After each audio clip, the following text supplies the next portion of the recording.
தாயே கருமாரி எங்கள் தாயே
வணக்கம். பழவந்தாங்கல் ஸ்ரீ படவேட்டம்மன் ஆலயம், கிராம தேவதை. இந்த கோவில் வந்து 350 வருடத்துக்கு முந்தைய கோவில். எங்கள் முன்னோர்கள்லாம் இந்த கோவிலில் பூஜை செஞ்சுருக்காங்க. நாங்களும் இப்போ செஞ்சுட்டுருக்கோம். இந்த அம்பாளுக்கு வந்து அந்த காலத்துலேருந்தே திருவிழா நடந்திருக்கு. இந்த சுற்று வட்டாரத்திலே இந்த கோவிலில் தான் திருவிழா நடந்திருக்கு.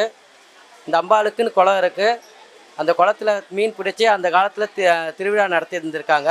இப்போ எல்லாம் அதெல்லாம் கைவிட்டு போயிடுச்சு. இருந்தாலும் அந்த திருவிழாவை நடத்தாமல் இல்லை, எல்லாம் நடத்திட்டு இருக்காங்க. இந்த அம்பாளுக்கு வந்து தீமிதி மட்டும் 21 ஆண்டு தீமிதி திருவிழாவாக நடத்தின்னு இருக்கோம். ஆனால் திருவிழா வந்து 350 வருஷத்துக்கு முன்னேலேருந்து நடந்துட்டுருக்கு. யாருக்கும் தெரியாது, அப்பத்துலேருந்து சொல்லின்னு இருக்காங்க. அப்புறம் வந்து இங்கே வந்து பால் குடம் அபிஷேகம் ரொம்ப விசேஷம். அதேமாரி நவராத்திரி இங்கே ரொம்ப ரொம்ப விசேஷம். ஒவ்வொரு நாளும் ஒவ்வொரு அலங்காரம் பண்ணும் சுவாமிக்கு. அதில் வந்து நவராத்திரியில் வேப்பஞ்சேலை நடக்கும். அது அம்பாளுக்கு வந்து புஷ்பஞ்சலில் போட்டு தாளாட்டி பூஜை பண்ணுவோம்.